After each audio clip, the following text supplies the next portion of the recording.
Hey guys, it's Brian from the Dude What Movie Review Podcast. I want to thank you for tuning into the show. All you older listeners, you're about to hear some great movie talk between Jim and myself. You newer listeners, thanks for stopping by and checking us out. You're about to hear an in-depth, spoiler-filled conversation about the latest installment in the John Wick franchise, John Wick Chapter 4. Like I said, it's spoiler-filled because we cover everything in this chat. So if you haven't seen the film, check it out before listening to us. But if you have seen it, then hear what we have to say about it and write into the show. Hey, you guys at DudeWhatPod.com and let us know what you think. But for now, sit back and join the conversation on John Wick Chapter 4. Are you not entertained? Is this not why you are here? I just want to watch my movie.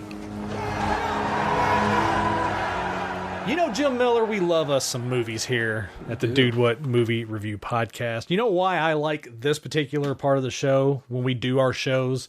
Because I get to ask you a fun question. I get to ask you if you've seen any good movies lately. But I'm not going to ask you that, Jim. I'm going to ask you a very specific version of that question right now. Okay. Have you seen John Wick 4 lately? Well, you know I have. Hell yeah, dude. So, you saw it before I did. I did. And you were kind of on pins and needles waiting to see if I was actually going to get to watch it. Yes. It's been prolonged and put off and put on the back burner by me for a while now because we just haven't had any time. It's just been all kinds of craziness going on over here. But finally, last night, my wife and I got to go out, have an adult night out from the house, and went out to a dinner. Not great. We won't talk about that. This sucks, huh? Don't want to bring in the bad juju, okay? So we'll just skip right to the movie part. So we got to go see John Wick Chapter 4, finally. And now you and I are going to sit here and do a little side table on Dude, that. I'm so excited. I'm pretty excited. I'm glad that this. you finally have gotten to see it. I'm a very busy person as well, Yes. but like I had a weird week recently where I went and saw the Dungeons and Dragons movie. Nerd. And then the same week got invited to go see John Wick 4. And Sounds like a good week. yeah, I was like, oh, hell yeah. Dude. I was actually, the night I went and saw it, I was thinking about way back when you were telling me about John Wick, and I'd said I'd never seen it. Yeah. I think it was that's after, a while back. Yeah, I man. think it was like after the second one, maybe the third one was getting ready to come out. I think John Wick 1 and John Wick 2 had come out. We were seeing the trailers for Parabellum, John Wick 3. That's what it was, yeah. And you revealed that you hadn't seen either one of them, 1 or 2, and I was like, you need to go watch them. And I suggested to you to watch them back to back. Yes. And you did. And I did. And so it's just kind of how the tables have turned. So let's get into it, man. Obviously, look, here's the thing, man. Side table, you guys know what we do here on our show. We talk about movies, but when we do these side tables, obviously, it's going to be spoiler-filled. Spoiler alert. It's a given. It's a given. So if you haven't seen John Wick Chapter 4, I highly recommend you hitting pause right now on our podcast, all right? We want you to listen to us, but we want you to hit pause if you haven't seen the film. Go watch the film, and then come back and sit in on our conversation as we sit here and talk about a very spoiler-filled side table about John Wick Chapter 4. Now, Jim Miller, let's get into this, all right? Top of the show here. You went and saw it before me. I got to finally go see it. Your initial thoughts, go. Holy cow, man. Holy cow. So, okay.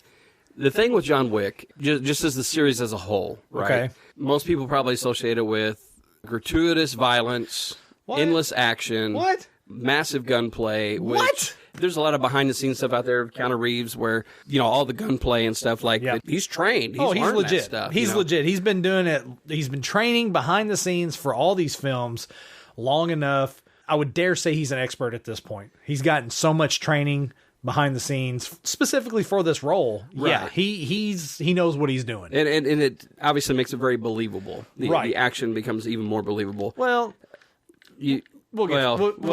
We'll get we'll get to that in a minute. For an action movie. We'll get to that in a minute. I'm just saying the mechanics of what he does. So mechanics, yes. Other stuff we'll talk about in a minute. Sure. You got the return of Lawrence Fishburne. You've got Lance Reddick. Rest in peace, man. Yes. Clancy Brown is in this one, dude. Who doesn't freaking love Clancy Brown?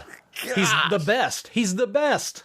Amazing. You got Ian McShane. Obviously, he's making a return as Winston. Right. Bill Skarsgård. Bill frickin' Skarsgård, Pennywise himself, man, just parlaying his creepy, evil demeanor into a very villainous role for this. I'll say this, very well played villainous role. Absolutely. And then you got Donnie Yen and Hiroyuki Sanada. I mean, we love us some Hiroyuki Sanada. We've been singing his praises for a while now. Obviously played Scorpion in Mortal Kombat 2021. A lot of praise for that. Had a great role in Army of the Dead with our friend of the show, Dave Bautista. Another great role. Just one of those actors I need more of. Yes. I need absolute more of. Which is funny because he's been around for a little bit. Yes. But he's now kind of coming into the limelight. Right. No, like. He's getting a lot of love as of late. And it's well-deserved because he's such a fantastic actor. Yeah. I mean, aside from the action stuff, he can do the action stuff. Whatever. That's fine. But he's a great actor. He really is. He has a screen presence. It's amazing. I love the guy. Love him. So to put him and Donnie in scene together. Dude, he had a swagger about him that was amazing. So let's talk about his character. Who, Donnie Yen. Donnie Yen. Yeah. Okay, who he's blind. Yep. Kane is his name. Mr. Kane. So what are your thoughts on that, man? Like, I mean... Oh, it's great. The introduction of a character like that. Well, I mean, specifically with his character, I mean, he's a character who has really kind of been put through the ringer. You know, the characters that come through the John Wick franchise that are in this world, they are elite assassins. They've already lived a kind of a rough life, just with regards to the work that they have allowed themselves to do. But then you start getting little snippets of his actual story, of his character specifically, and he's gone through hell because he has done everything that he can to protect his daughter. Yeah. And so you see the effects of that at the beginning of the film. You know, he's almost he's like a drunk and just kind of beat up and just, he looks like crap, you know, and it's like, this guy's an elite assassin. It's like, why are they tapping this guy to be the one to go after John Wick? You know what I mean? Yeah.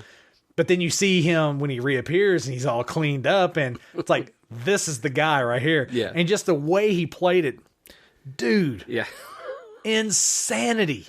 It's a great character. He really is. Yeah. And the fact that you are hiring an assassin who cannot see. Right. That speaks to the level of badassery that assassin has being blind. Right. And then, you know, I know we're jumping around a little bit. We are, yeah. But to get ahead of ourselves a little bit on that, to find out that they didn't take his eyesight. He offered his eyesight in exchange to protect his daughter. Right. How much more of a badass can he be? Right. Well, and then it kind of really adds a little more weight to what he was saying to Shamir Anderson's character. I think Tracker is the name he's been given in the film. But when he's like, be careful, you know, more or less be careful what you think twice before you make a decision. Whatever you agree to, you know, be careful what you agree to kind of thing. Yeah. Oh, no. I mean. And you see the severity of that, like obviously. Oh, absolutely. Yeah. But yeah, to know that he's this badass, even when he's blind. Yes. But then to see kind of that evolution or that reveal to us as an audience it was fun. Oh, that piece was fun. Where he's sitting there, he's eating in the kitchen. He's eating the noodles and letting everybody else and all the professionals are getting the shit beat out of him. They're like, hey, are you going to do something? Are you going to freaking work or what? And then he he goes in and starts kicking ass. And then the door chimes. The door chimes. How great was that? I was like, it's brilliant. It's absolutely brilliant. Can you imagine? Like, you're not thinking about that if you're running after somebody. Right. Door chimes going off. Like, what's going on?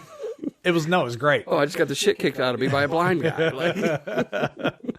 Which, I mean, come on. Yeah. He's in that world. He's got to be a badass for a reason. Although I will say that it's a theme that you see in John Wick films where all these guys that are part of that world, whenever like the bounty for John Wick has gone up and they're like, all these guys are going out. It's like, you don't stand a chance. What are you doing? Right. What are you doing? That's the Baba Yaga.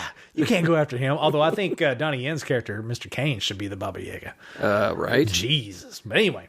That's for a later conversation, though. Yeah. We'll talk about that here in a minute. So now, yes, that character is pretty spectacular. Probably the best character in the film, if you ask me. I would agree. I think I would agree with you. I truly believe that is the best character in the film, just because of, like I said, he has a weight, like you talked about, with regard to his particular part of the storyline. There's a heaviness and a weightiness to that story, but then just he himself as a person, how he carries himself. Yeah. He has a swagger about him, and he's so damn smooth, and he's so damn good, and he's so smart. Yeah. He's very smart. And I say that thinking about the scene where they finally, this is at the end, spoiler alert for those who haven't seen it, but Dude. when they finally make it up to the top of the steps, and what does he do? Yeah. He stabs John Wick in the hand, in his shooting hand, Yeah. because they're getting ready to have a duel. Yeah. Yeah. How smart is he? Yeah. It's great. Dude, that whole scene, freaking insane. Yeah, but insane. Well, leading up, the whole sequences leading up to, I mean, it was like a 30-minute sequence, it felt like. It really was. And we'll talk There's about that. a lot. There's so much. There's talk so about much to it. unpack Yeah, there. We'll unpack it here in a minute. I have thoughts. I'm sure you do. So let's talk about some of the other characters that we had in there. Hiroyuki Sanada, fantastic character. Yes. He's like another Winston in the regard of how he handles his aspect of the business, but he's also clearly has a history with John Wick. And unfortunately, he becomes just another footnote in the dark history of John Wick. Yeah. It's a tragic, dark footnote because the theme that has been passed on, I think, through the last couple of films, it's like anything that John Wick comes in contact with pretty much perishes. Yeah. It's certainly not something that he means to do, and it's not something that he wants to happen.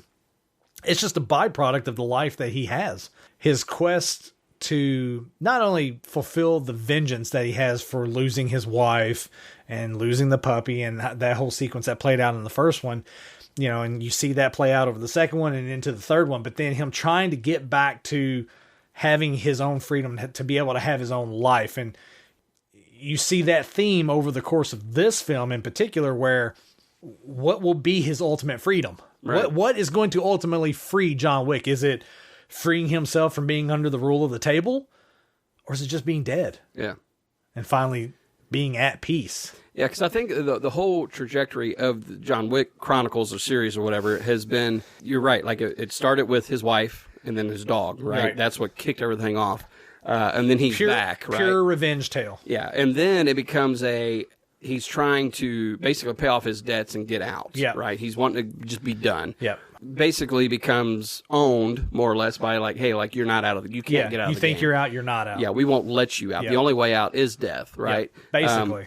And thus then becomes the stalking and the attacking of him at that point, right? Like where he's like just trying to be done and be out. But I will say, like, coming into this film, I was like, is this going to set up for another one? Because at this point, from a storytelling standpoint, I'm like, I hope it rounds it out. I hope this has a start and a finish to I it, think that's why a lot of people were surprised at the ending of part 3, because they felt like part 3 was going to be the end. And then the way they left it off clearly had to go for a part 4. Right. So I think a lot of the questions and concerns at that time was, is this just going to be another cash grab? Right. What are they going to do with the story? Can Right. you make a story out of something like this to extend it into a 4th installment? Yeah. So let's talk about the story then. Yeah. Do you feel like, from a storytelling standpoint, were they able to deliver and justify having a 4th movie in a franchise that probably could have and maybe should have been wrapped up in 3? I think the payoff of this one was worth 4. Okay. This one, I think, was partially a love letter to the fans. That's fair. It fleshed out the world even a little more. Yeah. The John Wick universe. Yeah.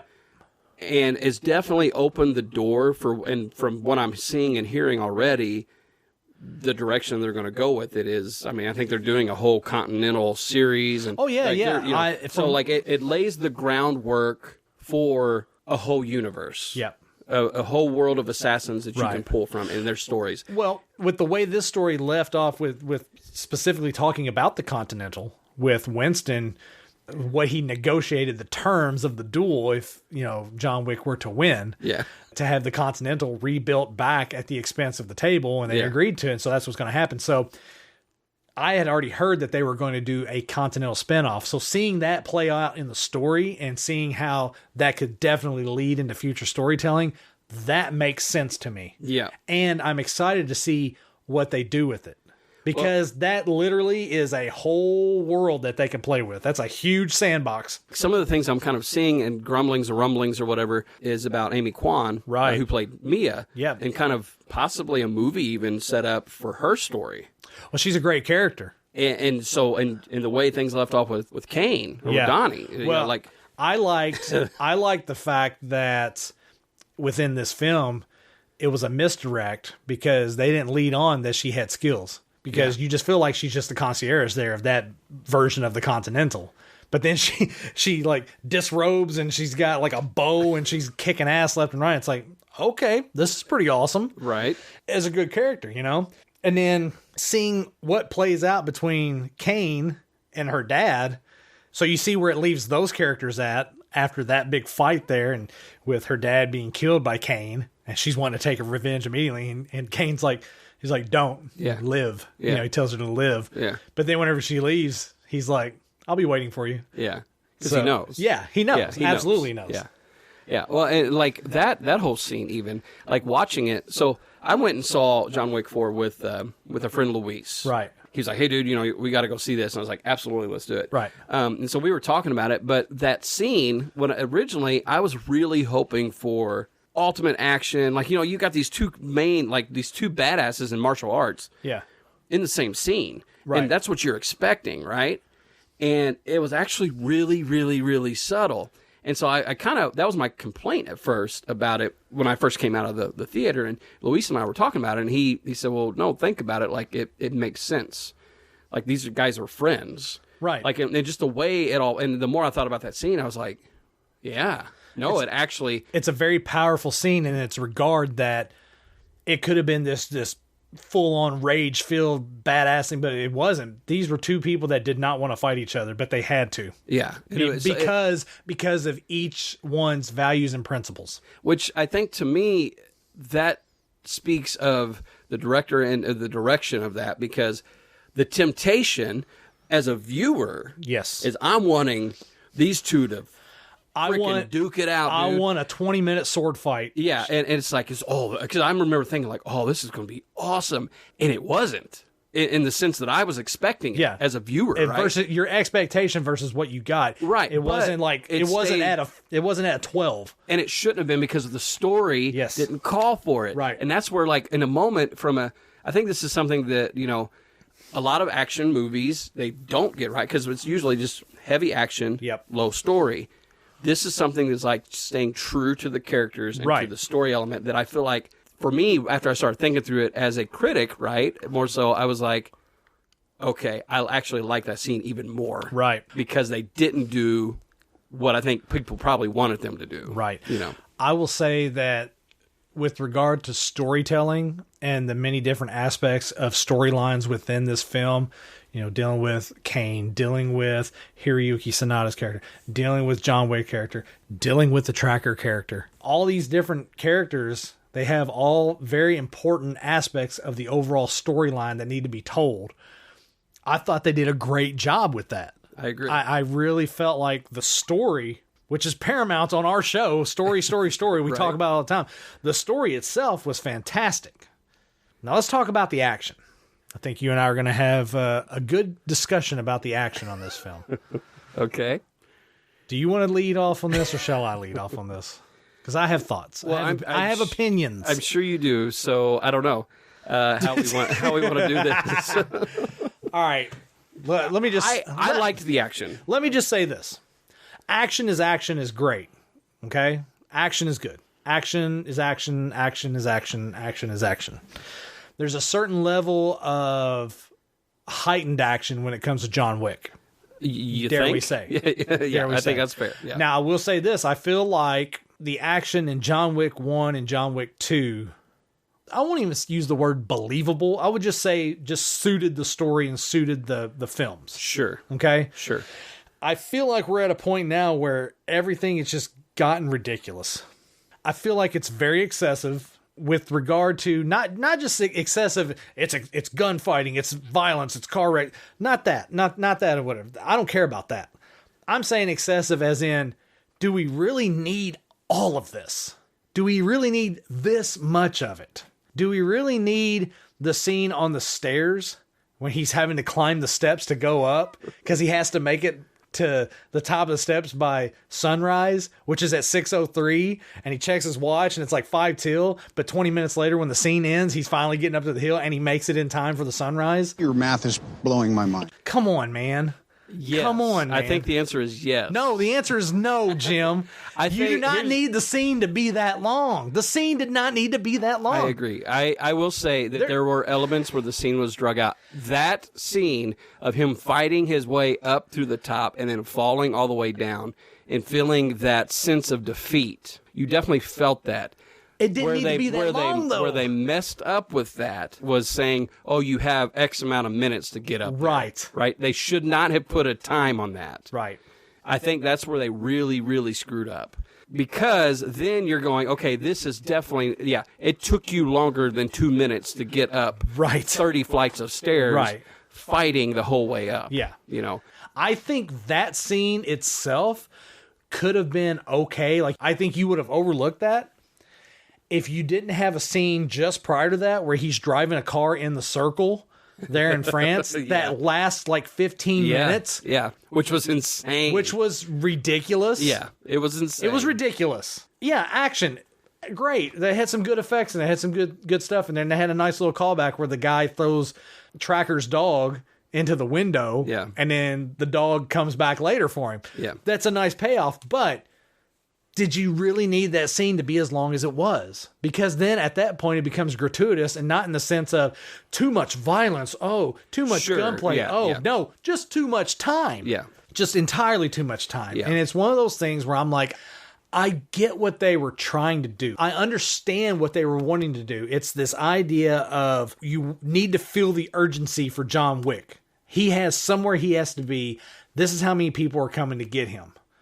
I think they could have scaled it back and made it more impactful. Instead of having a large number of people come after him, just have a fair amount of very skilled people coming after him. Instead of just having every dude having a meat target. Yeah, instead of just everybody coming out of the woodwork to try and cash in on this. Come on. Yeah.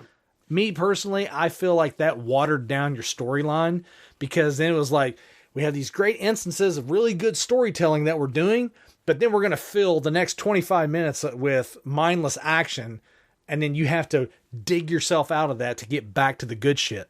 I think that's fair. I think that is a fair assessment. I think this is the part where there was definitely a love letter to the fans. And that's why I agreed with you earlier whenever you said, because I had that in my mind when you were saying that. I was like, he's not wrong. I think that is that element, because you've endured, like, this is something I didn't think about in talking with Luis. Like, he was saying, the first movie, he's coming out of retirement. Right. He's a little rusty. Right. Second movie, he's hitting his stride. Right. Third one, it's John Wick. It's John Wick. Yeah. So you get to see the badassery of John Wick. Well, right? and the only thing that I keep coming back to with what you're saying just now leading up to my thought is the story, the original story that you heard from the first one, whenever the guy who actually killed John Wick's dog, his dad, is like, I'm not upset at what you did. I'm upset with who you did it to. Right. And he starts telling him the story of the Baba Yaga and all this stuff and how he once saw him kill a man in a bar with a pencil or kill 3 men with a pencil, and all this stuff. There was a line in that where he said something to the effect of, John is a man of focus, commitment, sheer will. Something you know very little about. I think planting that seed of that story with that line, talking about the focus and how driven John Wick can be as an assassin, that's the only thing that makes everything you see subsequently from 2 to 3 to 4 with this last installment makes it believable in the regard of he has razor sharp focus. Nothing will stop him from doing what he's going to do. He's unstoppable in that aspect. Yeah.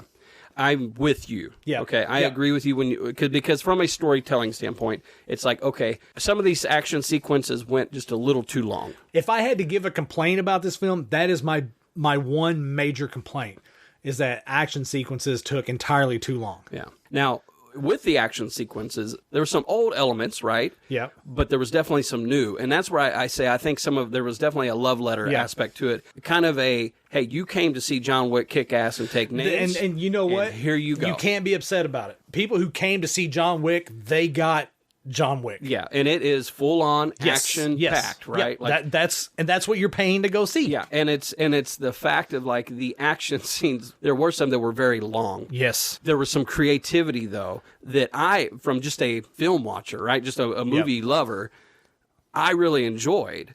Like there were moments that I thought, man, this is going on a little long. Do you have and that's where it probably should have cut off, right? Do you have any examples of stuff that you enjoyed that you saw that you were like, oh, that's pretty cool? Because I have a couple myself. Well, the driving scene. Okay, where they're going around in the circle and stuff. That was fun. But then like seeing them fight in between the vehicles as the cars and stuff are driving around. Right. Like there's some moments where you're like, ooh, like, well, like I found myself going, ooh. And here's my thing. I think all of that, which was cool, but it would have been more impactful if they trimmed it down. I agree.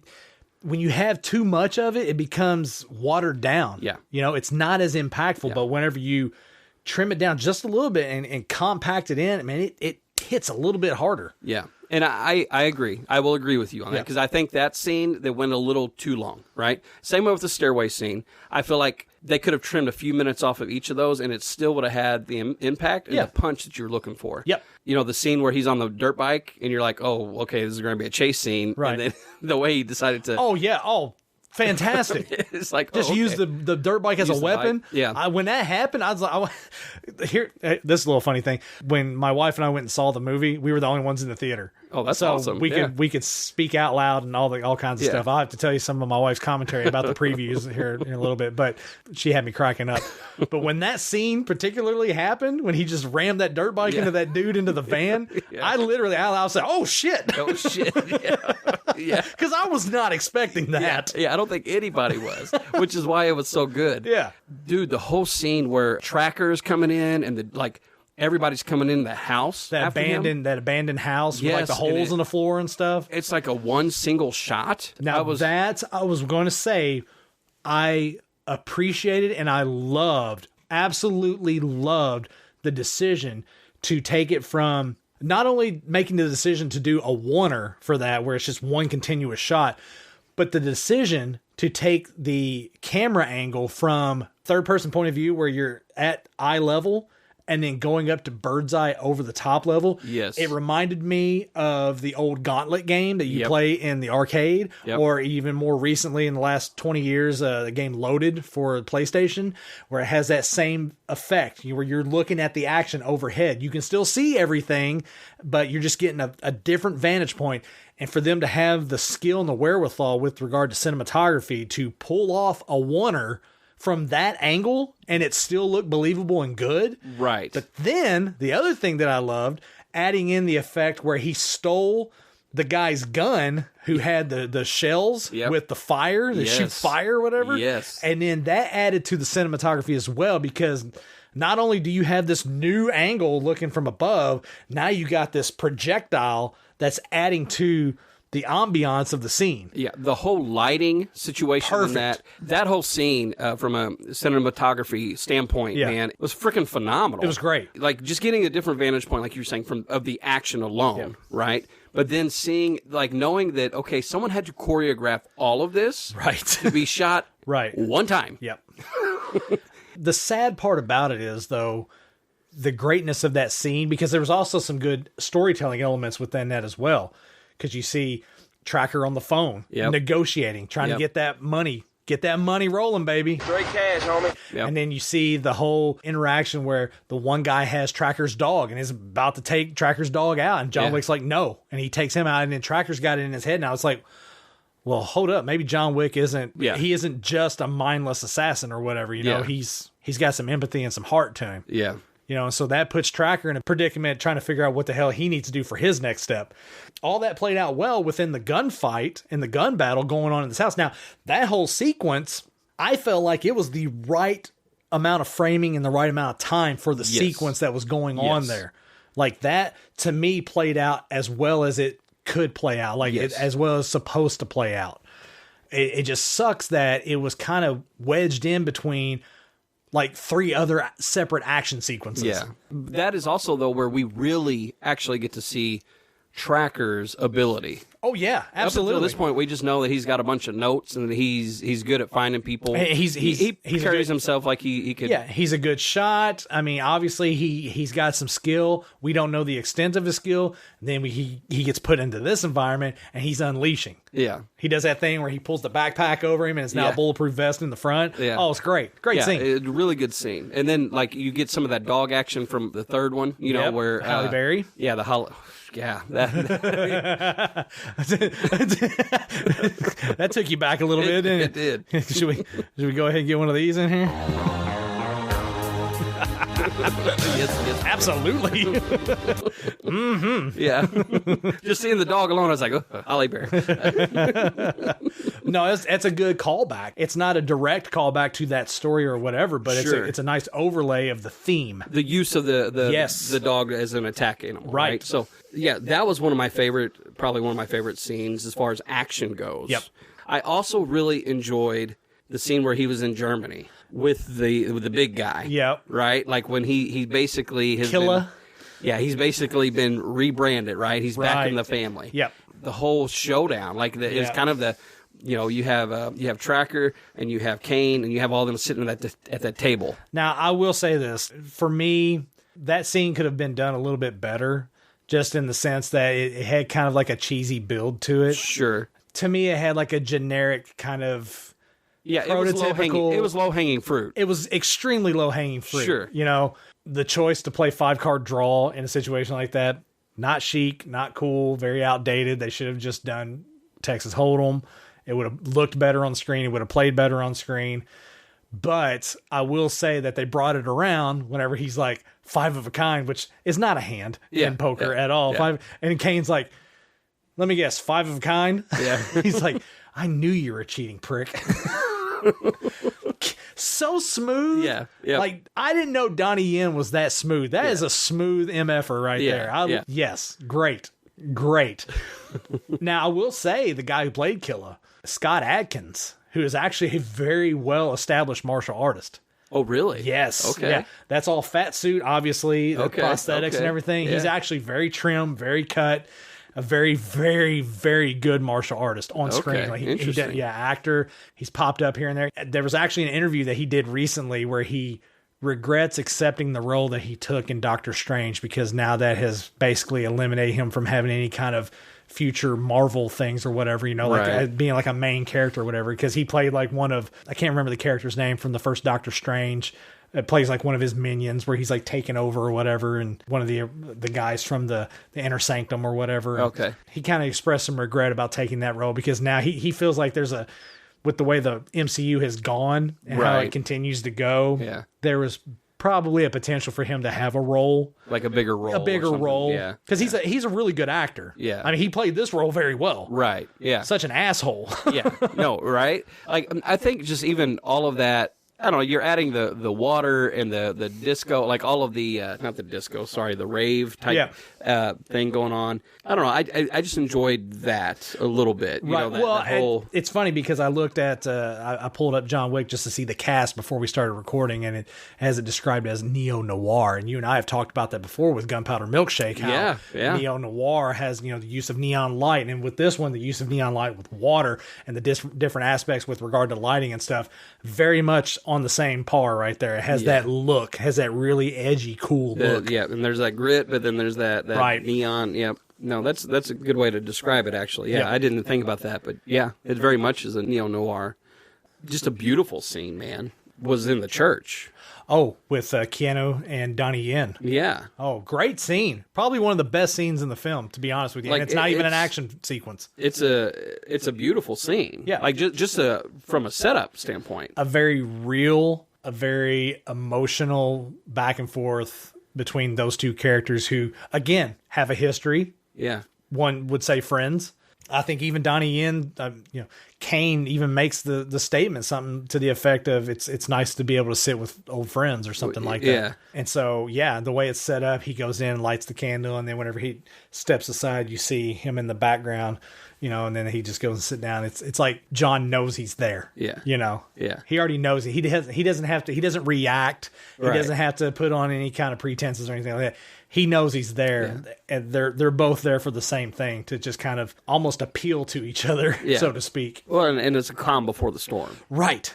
I think that scene was really good. The scene where Winston goes to bring papers to Marquis. That's a great scene. That's a really good scene. Where he's just walking through the art, and then it's the dialogue, man. You could just feel the tension in all of it, but it's so good. Yeah, well, it was so good. You feel the tension because it's like a verbal chess match. Because you see Winston, he feels like he's got the Marquis in a spot where he can almost call checkmate.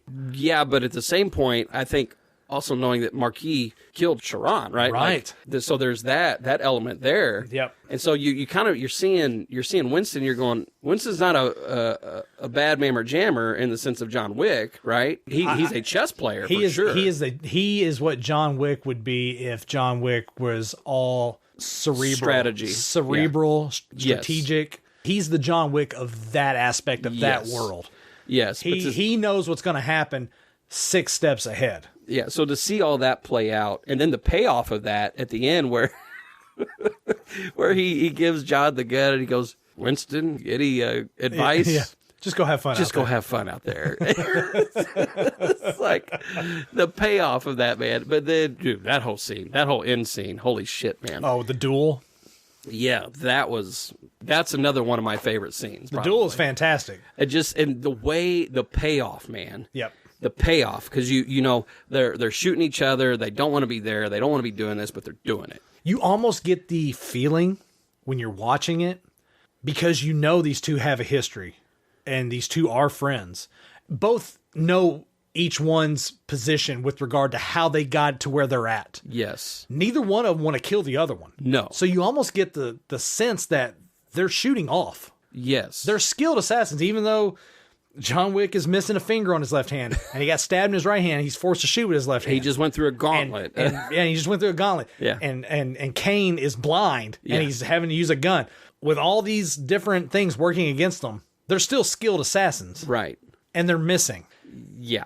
So you get the feeling they don't really want to do this, but if push comes to shove, one of them will make that decision. And during that whole scene, I'm like, is somebody going to turn and just shoot Marquis? Like, that's what I was expecting, right?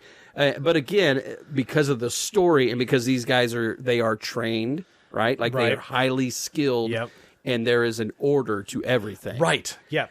And that's the thing I've loved about the structure of all the storytelling within 1 through 4 is in all this chaos, there is order. There is this weird order that they all follow. Yes. You saw it back in, I believe it was the second one, whenever John Wick and Common, they're fighting each other and they crash through the window. Yeah. They're in the Continental. There's no business conducted on the grounds of the Continental. So what do? They go sit at the bar and side by side and get a drink. Yeah. I mean, it's fantastic. The storytelling with regard to how they stick to the order. Yeah. And so then, like, the way that, with the duel ending the way it did, where they didn't talk during the whole duel, they didn't talk. Nope. And then that last one, there's this exchange, the dialogue of exchange there. Then with basically Marquis, like, I want to take the final shot. Oh, yeah. And Winston's response, dude, I was just like, freaking brilliant. What did he call him? Did he say an arrogant prick or something like that? He goes, you arrogant ass, or it was something like, he never shot. And, just the look on his eyes. The payoff of that was like, yes, this is the way. This is the way it should happen. Because then, and I think that also is a testament to, again, keeping up with the rules, because John Wick knew the only way that his buddy could be free was by playing, and the only way Winston could have what Winston wants, and ultimately what John could have, was to play by the rules. Right. And they found a loophole, so to speak, right? Oh, yeah. That everybody got what they wanted. Exactly. And Clancy Brown, man, just the way he's just like, okay, wrapped up, and they left. I almost wondered if the Marquis was the Harbinger's son, just because the way they interacted and the way that the Harbinger was able to talk to the Marquis. Yeah. Like, he talked to him rather freely. without any repercussion. It was almost like a father-son kind of relationship. And so whenever you see Marquis get killed, and then Clancy, the Harbinger comes out and he's sitting there looking at it, it was almost like I knew it was going to come to this at some point. You know? I don't know if that's the case, but it had that vibe. It had a father-son kind of vibe, but like you said, because of the order, the structure of the table and how they do things, it's all rooted in structure. Yep. He's like, okay, this is it. This is how it is. This is how it becomes. Such a great character. The Harbinger is a great character. He Subtle. Really is. I loved it. It really is. I really believe that the story in this was really freaking good. This might be my favorite story out of the John Wick Chronicle. I really, really enjoyed the storytelling in this. I feel like it was just too damn long a movie. I think they were trying too much to give that love letter to the fans like you were talking about. Well, I think more so, and the reason why I keep going back to that phraseology, right, is because knowing how it ends, John Wick dies. I'm sorry, can you repeat that? John Wick dies. No, it can't be true. Get over it. I don't want to get over it, okay? Or did he die?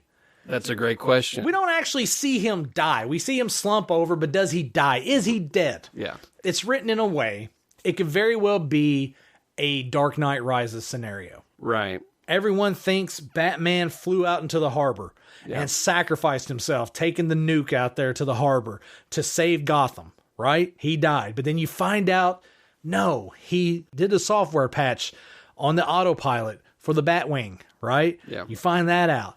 And then you see Alfred. He goes on his little holiday in Tuscany or whatever, and he looks over, and what do you see? Bruce Wayne sitting with Selena Kyle, just like Alfred always wanted for him. Yeah. So he lived. He did it. He got out, right? Maybe John Wick's just out.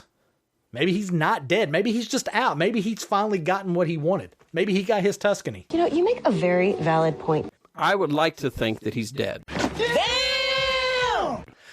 Me too. Because it makes sense for the character. And from a storytelling standpoint, him sitting on the stoop and he's taking his guns off. He's just sitting there and he dies. Yeah. Supposedly. Yeah. Right. For me, I'm like, this is the way. This is the way. He found his peace. Right. This is the way it should end.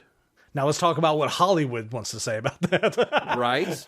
Well, so, and of course, the way, they have the end scene where you got Winston and King are, at the tombstone. Right. And it says loving husband on there, like he said earlier in the film. Yeah. And which is a great scene itself. When they're down in the tunnels. That's another great, I forgot about that one. That's another great scene. Yeah, totally. And it's a completely different use of the environment. Oh, it was beautiful. Great cinematography, great dialogue.